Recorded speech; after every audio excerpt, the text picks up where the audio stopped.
കേരളത്തിൽ സ്വർണ്ണവില വർദ്ധിച്ചു. കഴിഞ്ഞ കുറച്ച് ദിവസങ്ങളായി വില ഉയർന്നു തന്നെ നിൽക്കുകയാണ്. വിപണിയിൽ വ്യാപാര കരാറുമായി ബന്ധപ്പെട്ട് നിലനിൽക്കുന്ന ആശങ്കയാണ് സ്വർണ്ണവില ഉയർത്തുന്നത്. അമേരിക്കയും ഇന്ത്യയും തമ്മിലുള്ള വ്യാപാര ചുങ്കം എങ്ങനെയാണ് നിശ്ചയിക്കുക എന്നാണ് ഇനി അറിയേണ്ടത്. കരാറിലെത്താത്ത രാജ്യങ്ങൾക്ക് കുറഞ്ഞ ചുങ്കപരിധിയിൽ മാറ്റം വരുത്തുമെന്നാണ് ട്രംപിന്റെ ഭീഷണി. അതേസമയം അമേരിക്കയുടെ പലിശ നിരക്കിൽ വൈകാതെ മാറ്റം വരുമോ എന്ന ആശങ്കയും ഉടലെടുത്തിട്ടുണ്ട്. കേന്ദ്ര ബാങ്കായ ഫെഡറൽ റിസർവിന്റെ ചെയർമാൻ ജെറോം പവലിനെതിരെ ട്രംപിന്റെ അനുകൂലികൾ നടത്തുന്ന നീക്കങ്ങളാണ് ഈ സംശയത്തിന് കാരണം. അമേരിക്കൻ ഡോളർ കരുത്തു വർദ്ധിപ്പിച്ചതും ക്രൂഡ് ഓയിൽ വില ഉയർന്നതും ഇന്ന് വിപണിയിലെ പ്രധാന വാർത്തയാണ്. കേരളത്തിൽ ജൂലൈയിലെ ഏറ്റവും ഉയർന്ന നിരക്കിലാണ് സ്വർണ്ണവില ഇന്ന്. ഒരു പവൻ സ്വർണ്ണത്തിന് 73,240 രൂപയാണ് ഇന്ന് നൽകേണ്ടത്. 22 ക്യാരറ്റ് ഗ്രാമിന് 15 രൂപ കൂടി 9,155 രൂപയായി.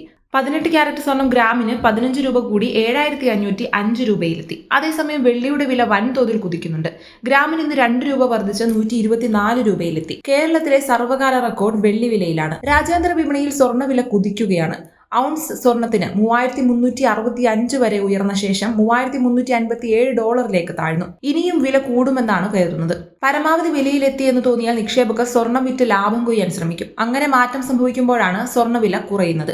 കേരളത്തിൽ ഈ മാസം രേഖപ്പെടുത്തിയ ഏറ്റവും കുറഞ്ഞ പവൻ വില 72,000 രൂപയാണ്. അതുമായി താരതമ്യം ചെയ്യുമ്പോൾ ഇന്ന് 1,240 രൂപയുടെ വർധനമാണുള്ളത്.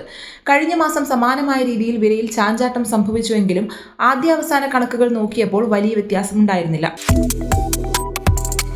Subscribe to One India and never miss an update.